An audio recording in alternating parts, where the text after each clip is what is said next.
বিসমিল্লাহির রহমানির রহিম। আশা করি সকলে ভালো আছেন। দেখতে পাচ্ছেন যে এটা হচ্ছে টি ক্রাউন, যেটা হচ্ছে উপরের সাসপেনশন দুটিকে ধরে রাখে।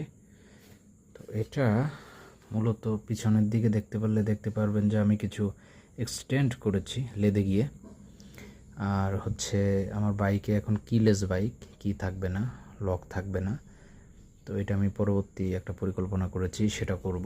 বাট এখন দেখেন যে ব্যাপারটা এরকম হয়েছে এবং লেদে যে কাজ করেছে যথেষ্ট ভালো ফিনিশিং করেছে। তো আমি প্লাগ অ্যান্ড প্লে করার জন্যই মূলত এই সিস্টেমটা করেছি। এখানে 10 নাম্বার বোল্টের মাধ্যমে আমি কি করব, আমার এটা এইভাবে সেট করব। দেখতে পাচ্ছেন MT-15 যে হেডটা আছে, এই হেডের এই বোল্টের সাথে হচ্ছে টি ক্রাউনটি, আপার ক্রাউনটি আমার এইভাবে সেট হবে। দেখতে পাচ্ছেন এভাবে সেট হবে। এভাবে সেট হলে তখন আমার জিনিসটা এরকম লাগবে। আর এখানে তো ক্লাম থাকবে, ক্লামের উপর হ্যান্ডেল থাকবে। বাট আপাতত এটা এখন প্লাগ অ্যান্ড প্লে হলো, এরকম থাকবে।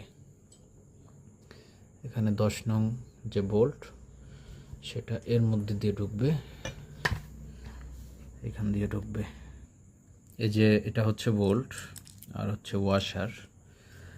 তো ওয়াশার আমি ভাবতেছি যে কিছু শক্ত প্লাস্টিক আছে, ফাইবার, সেটা দিয়েই বানাবো, কারণ এগুলো মরিচা ধরে যায়।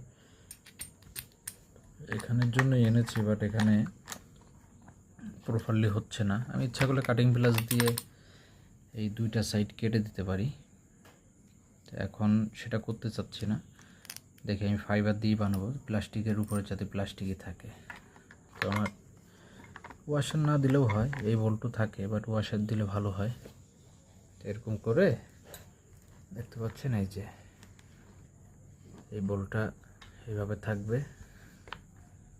থাকার পরে টি ক্রাউন, আপার ক্রাউন, এটা হচ্ছে এরকম করে বোল্টের মাধ্যমে সেট হয়ে যাবে, এই যে।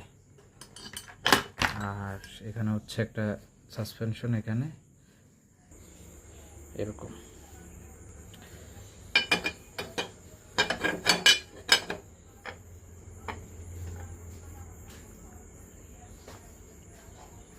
থাকবে।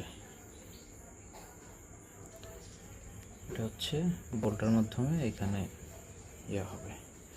তো লেদে যে কাজটি করেছে ভালো ফিনিশিংয়ের মাধ্যমে করেছে। এটার কিছু কাজ বাকি আছে, প্রথমে ফিটিং করার পরে সব কাজ যখন শেষ হয়ে যাবে তখন এটা